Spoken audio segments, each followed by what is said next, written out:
今日3月初8是妇女节，公民团体甲一个政党是做伙召开记者会，强调讲，行政院伫咧年初已经通过刑法修正草案来放领未成年性侵案的这个追诉期，对受害者20岁成年以后开始算，呼吁立法院要赶紧审议。 关注女性平权，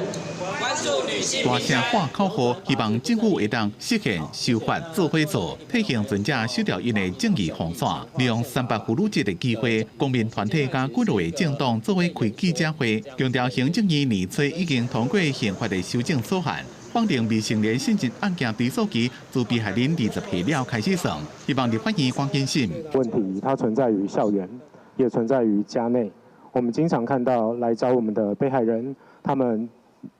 每每哭诉，痛不欲生。这个过程让我们感到非常的